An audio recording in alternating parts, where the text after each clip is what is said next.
ریاستی گورنر کے مشیر وجے کمار نے آج پنچ کے منڈی علاقے کا دورہ کیا۔ وجے کمار نے سب ڈسٹرکٹ اسپتال میں قوت گویائی و سماعت سے محروم افراد سے ملاقات کی۔ انہوں نے پارلکوٹ کے لوگوں کے مسائل سے بھی آگہی حاصل کی۔ اس موقع پر ڈائریکٹر محکمہ صحت ڈاکٹر سمیر متو اور ڈی سی پنچ بھی ان کے ہمراہ تھے۔ منڈی تحصیل کے پارلکوٹ علاقے میں اکثر لوگ قوت گویائی و سماعت سے محروم رہتے ہیں۔ اس کی وجوہات جاننے کے لیے گورنر کے مشیر نے ڈاکٹروں کی ایک ٹیم کے ہمراہ یہ دورہ کیا۔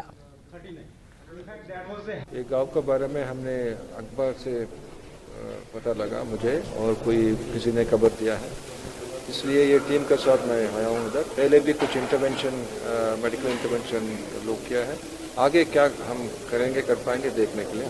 That is a prime purpose. Governor کے مشیر وجے کمار کے منڈی تحصیل دورے کے دوران کئی وفود نے ان سے ملاقات کی۔ اس دوران لوگوں نے علاقے کے مختلف مسائل کے بارے میں انہیں بتایا۔ لوگوں نے سڑک، بجلی، پانی کے مسائل اور طبی سہولیات کے فقدان کا تذکرہ کیا۔ وجے کمار نے لوگوں کی شکایت سنی اور انہیں حل کرنے کا یقین دلایا۔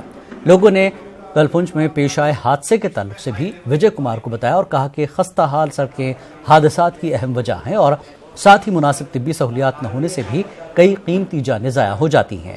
گورنر کے مشیر نے بس حادثے کی جگہ کا بھی دورہ کیا۔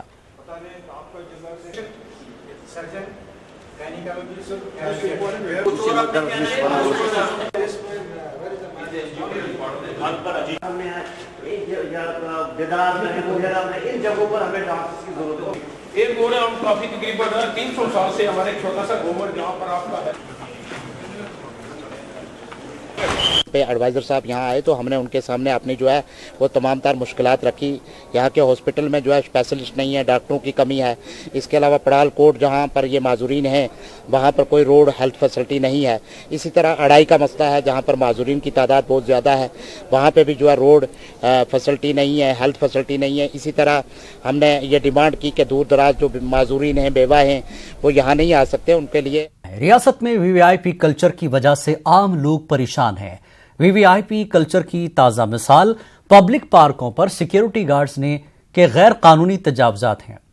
اب پبلک پارکس صرف نام کی رہ گئی ہیں۔ دوسری جانب حکام محض اقدامات اٹھانے کی یقین دہانی کرا رہے ہیں، تاہم زمینی سطح پر ہوتا کچھ نہیں۔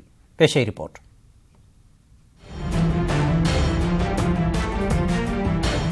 جموں میں پبلک پارکوں پر وی آئی پیز کا غیر قانونی قبضہ عام لوگوں کے لیے درد سر بن گیا ہے۔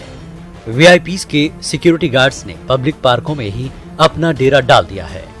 مقامی لوگوں کا کہنا ہے کہ صبح کے اوقات میں اگر کوئی پارک جانا چاہے تو وہاں پر سیکیورٹی گارڈز کو یا تو نہاتے دیکھا جا سکتا ہے یا پھر وہ نیم برہنہ حالت میں سوتے ہوئے نظر آتے ہیں۔ اتنا ہی نہیں، ان سیکیورٹی گارڈز نے پارکوں میں ٹینٹس نصب کیے ہیں اور یہاں تک کہ رہنے کے لیے چھوٹے چھوٹے کمرے بھی تعمیر کیے ہیں، جس کی وجہ سے اب عام لوگ ان پارکوں کا فائدہ حاصل نہیں کر پا رہے ہیں۔ کہ جو ہمارے جموں میں پارکنگ ہے ان کی تو اتنی خستہ حالت ہو چکی ہے، چاہے کسی کی بھی حکومت آئی ہو، انہوں نے اس کی طرف بالکل دھیان نہیں دیا۔ سیکورٹی کی بات کریں، سیکورٹی کی لوڑ ہی نہیں، سیکورٹی کی کیا بات کرنا، سیکورٹی کی لوڑ ہی نہیں ہے۔ پارکنگ ہے بچوں کو کھیلنے کے لیے، پارکنگ ہے بیٹھنے کے لیے، بزرگوں کے لیے، ریٹائر ہو جاتے ہیں۔ میری یہی گورنر صاحب سے پرجور اپیل ہے کہ یہ پارکنگ کی طرف دھیان دینا چاہیے۔ سیکورٹی اگر آپ نے لگانی بھی ہے، سیکورٹی کے لیے کوئی اور جگہ مینشن کرو، کسی اور جگہ سیکورٹی لگے، ٹھیک ہے نا۔ اس میں پبلک کو یا محلے والوں کو اس کی پریشانی آتی ہے، پولیس یا آرمی کو بھی دیکھے گا تو کوئی وہاں جائے گا نہیں۔ اس لیے میں آپ سے یہی ریکویسٹ کرتا ہوں کہ جتنی جتنا جو پہلے بھی کیا تھا، آج پھر میں وہی ریپیٹ کر رہا ہوں کہ اس کو سیکورٹی کو جو ہٹایا جائے جس میں پبلک کو سویدھا ہو۔ مسئلے پر کئی آر ٹی آئی کارکنان عدالت پہنچے، تاہم ان پارکوں سے ایک بھی ٹینٹ ہٹایا نہیں گیا۔ انکروچمنٹ اگر کسی نے بھی کی ہے وہ تو غلط ہے، اور اس کے اوپر اگر وہ ہارٹیکلچر ڈپارٹمنٹ ہے، فلوریکلچر ڈپارٹمنٹ ہے، یا جے ڈی اے کے پارک ہے یا میونسپلٹی کے پارک ہے، تو یہ ان کی ذمہ داری بنتی ہے کہ وہ ان کو نوٹس سرو کرے اور ان کو وہاں سے وہاں سے ایوکٹ کرے، نکالے وہاں سے، کیونکہ کسی بھی ادارے کو یہ اجازت نہیں دی جا سکتی، چاہے وہ پولیس ہو یا کوئی بھی ہو، کہ وہ لوگوں کے ایک انٹرٹینمنٹ کے لیے، ایک ان کی ایکسکرشن کے لیے، ان کی ایکسرسائز کرنے کے لیے، واکنگ کے لیے وہ اس کو انکروچ کر کے رکھیں۔ جب یہ مسئلہ ڈویژنل کمشنر جموں سنجیو ورما کی نوٹس میں لایا گیا تو انہوں نے فوری کارروائی کی یقین دہانی کرائی۔ بات کی تھی اور اس میں کچھ عمل بھی ہوا۔ میں نے بولوں پوری طرح سے وہ